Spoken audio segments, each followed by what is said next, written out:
everybody, this is Stalker 13R coming at you with another episode of Team Able. Team anything but last. So today we have another average everyday game, nothing special. So far as results, I thought about whether to call this video another tank rolls because I'm in a tank that doesn't fit the traditional heavy tank role. It's the VK3001H, one of my favorite tanks in the game. It's really a secret weapon at tier 5. But today I wanted to talk about map positioning and strategy. We've all dealt with the faded flank. Now, is it a tactic that you want to implement? No. But it's a situation that's on the battlefield that you have to deal with. And so many people take that initial step to ping the map and tell the team that they're special and they're not going to win because they know better, and this is not the textbook strategy to execute on this map. Well, every team that you get on is going to be made up of different tanks, different player abilities, and different levels of aggression or play style. Your mobility on your overall team is going to affect this as well, but there's so many things that make up that situation. Well, when your team moves out and they assume that initial position on the battlefield, that's the situation that you've got to deal with. And all of the calling people special on your headset or pinging the map trying to redirect people to another area isn't going to help. And ultimately it's only going to, if someone does move flank, their gun's out of the game while they're moving. So in that initial engagement, you're now minus a gun, and then it's going to get over to the faded flank by the time they've fallen, and you're just going to end up feeding our team to the enemy one at a time. So once your team assumes that initial map position, that's the situation you've got to deal with. Now, that's why checking your mini-map is so critical.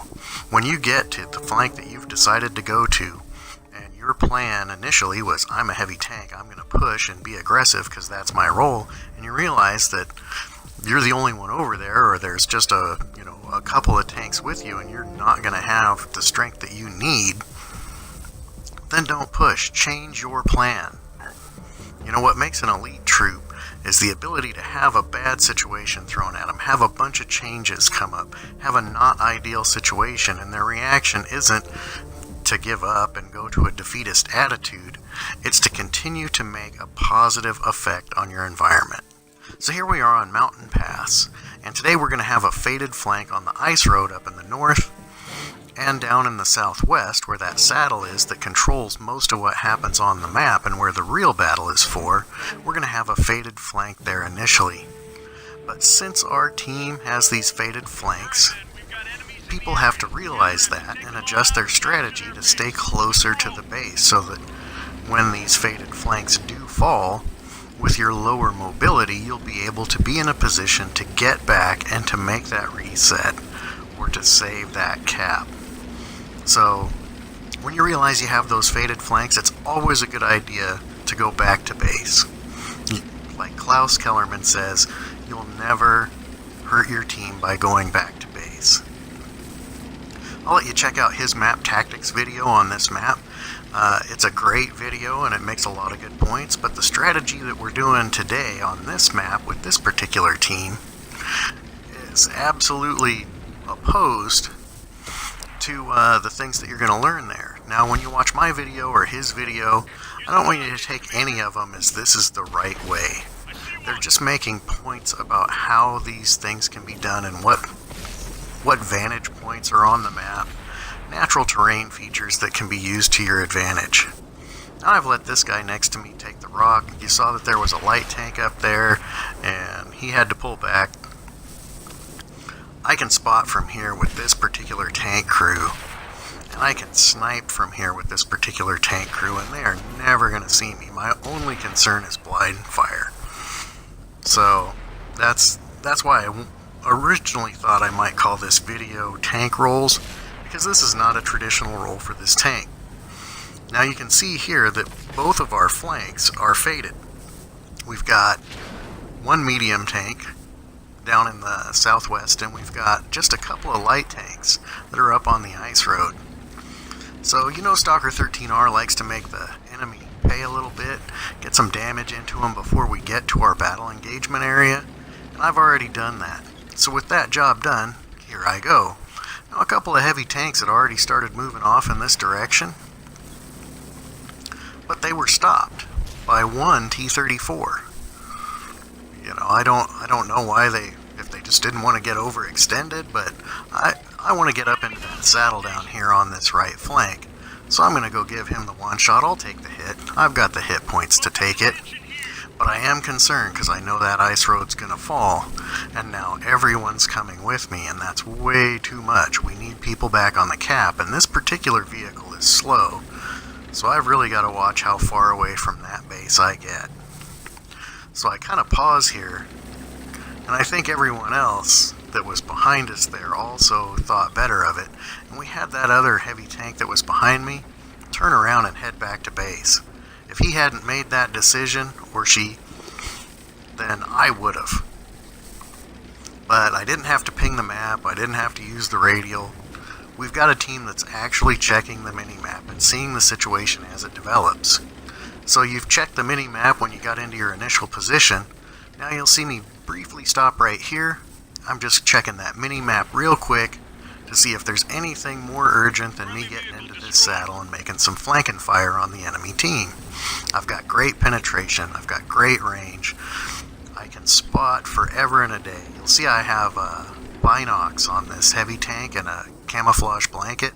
Not a traditional loadout for a heavy tank, but this isn't a traditional heavy tank. So just because you see those 3 diamond bars on the map and say, oh, that's a heavy tank, they might not have the traditional role of a heavy tank.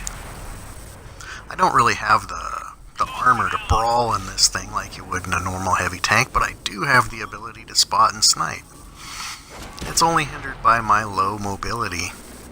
So I'm firing down into the valley here, and I'm supporting the guys that are there. I'm keeping a tentative eye on how that push up the ice road's going. They're involved over there, and we've got a few tanks. I'm trying to get a couple of more shots. There's an AT-8 and a Churchill down there. It looks like they've got him off. They've got a Churchill on full health.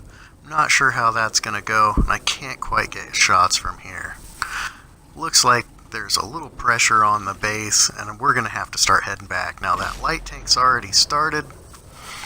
I'm seeing if I can get an angle on these guys, but I can't do it from here, so I'm going to have to move because I'm slow. So again, as the situation develops, react to what you need to do. Now initially I thought maybe I'll go down the rocks and climb back up the hill. My mobility's way too low for that, and I risk having that Churchill behind me if things don't go well down there in the valley. So I've got to take the high road and get back to the base. If they start recapping right now, I'm going to need to already be en route.